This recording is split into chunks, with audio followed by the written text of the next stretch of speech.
you gotta speak up nice and loud. Okay. Okay, so the first question was, did you know like how the flour mill worked? What kind of flour there were? How a flour mill works? Well, Yeah. actually, yes. Before it started. Um, You mean before they started restoring it? No. Just like flour mills in general. Yeah. Oh, okay. Okay. Well, basically the farmer would bring his grain into the mill, and then it would be weighed, and then it would be cleaned off in what we call a fanning mill, correct. And then from then it would go up into a storage bin, and then it would be fed into the millstone. Now, have you seen pictures of the millstones itself? Yeah. Okay, so the grain would come down into the center of that stone, and the top stone of a set is what we call the runner.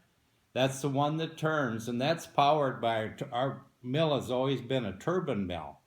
So ours is powered by water power that's generated with the turbine, and that turns the millstone.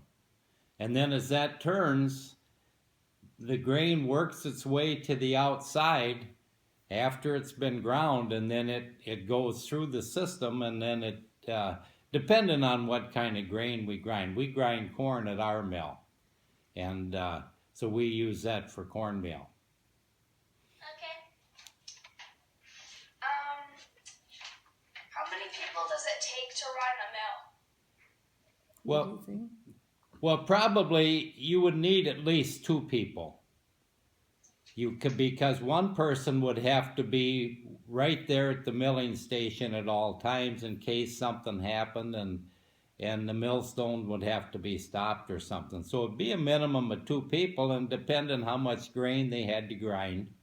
So when we grind today, we grind on the first Saturday of the month at our mill. We always like to have at least 2 people. That way, if something happens, you've got a person there to help with an emergency. And some of the things that can happen are if the turbine sets down into the water, and there can be all kinds of gunk, snakes and stones and sticks can get in there to the turbine. So if that happens, you have to be ready to shut everything down so you don't break the turbine. And there are the teeth, the wooden teeth for the gears, one set is. So if something does get in there, then you can take and stop the mill, and it'll break one of those wooden teeth, and then you can take that tooth out and put in a new tooth. So there's another tooth that you know, not just these.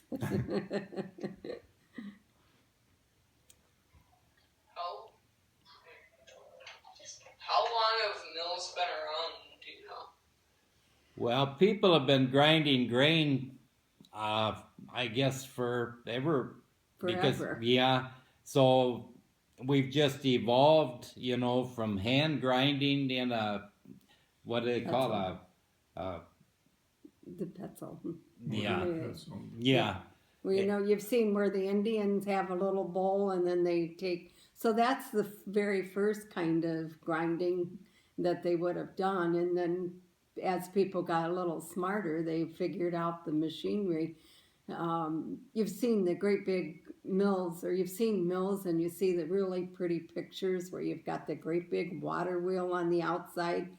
Yeah, and see that water would go into that great big wheel and make it go around, which would make the millstones go around and do the grinding. And then our mill is ran by the turbine, and we'll show you pictures, a little bit of story about the turbine, but then the turbine is a modern mill. How many of you eat Fritos? You like corn chips? Do you know that they use that same kind of power and same kind of thing to make their corn chips? They grind that with the turbine. Only now it's, don't need a great big mill, but you still have that. See, have you heard of stone ground bread?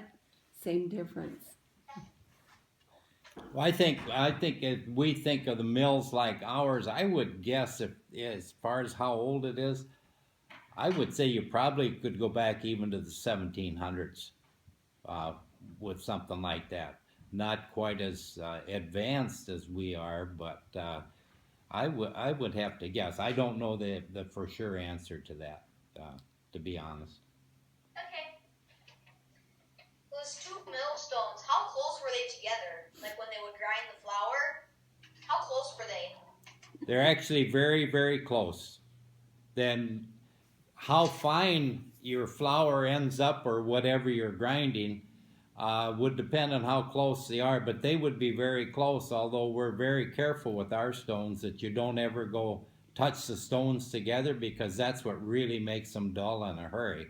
So in answer to that, they would be real close together. Probably Okay. like 1/8 of an inch. Oh, even closer Very probably. yeah, real close. Okay. So the next question is, how does a turbine work? Have you ever had a pinwheel?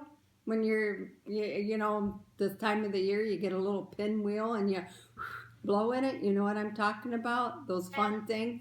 Well, think of it laying on its side, and then you know how the pinwheel has those little openings. Okay, well, so does the turbine, and the turbine has little doors on it where you can close them off. When you're ready to grind, you would open those little doors, and then that would let the water in, and then instead of you blowing on your pinwheel, you're going to blow, the water is going to hit that pinwheel and make it go around. Now the turbine sets this way. It doesn't set this way. It sets this way. So the water will come in and hit that like the pinwheel and then make it go around. And then that's connected to the shaft, and then the shaft makes the millstones work. Does that answer your question? Can you see the Yeah. picture? When Okay. we're using the turbine, it sits in what we call a turbine pit, and it's completely immersed in water. And like Sherry said, what she called the doors, the wicket gates on that, they open and close and allow the water to get to those fins, and everything is controlled by how far open those little wicket gates are on the turbine. Okay, how much did the workers get paid when they work? Ah, you mean the miller or the people that worked for the miller? The people that worked for the mill. Oh, well, I guess that's something we really don't know. We don't have any records of anything like that. So if you go back to the early 1900s, which would have been the heyday for our mill, I guess I don't know what wages would have been at that time. Probably X amount of dollars a month or something, probably. So I can't give you a real definitive answer on that one. I'm sorry. Yeah, most mills though were owner operated. So like Beckman Mill, Charlie Beckman owned it, and he was probably about the only worker in there. He just Yeah. ran it all by himself or with his brother. With his brother. Yeah. But they typically wouldn't hire employees in Yeah. a small operation.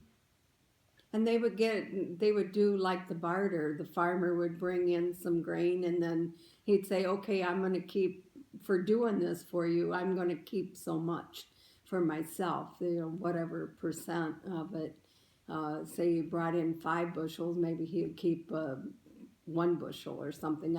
Don't know how much it is, but they would do that kind of thing rather than getting cash.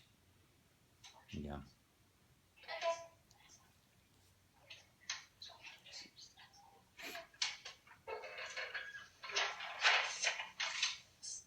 How many pounds of flour is made like every hour? A mill like ours had a lot of capacity.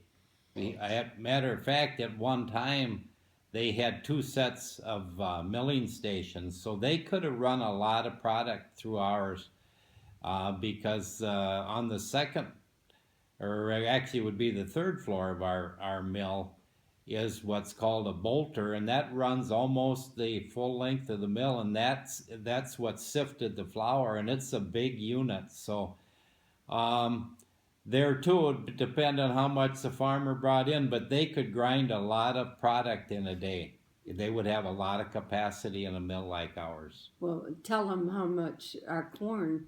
We do corn now because it's easier on the stones and it's easy to get.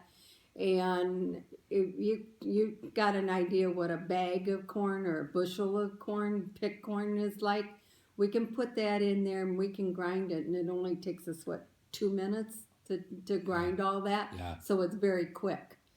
It's a lot. Next question.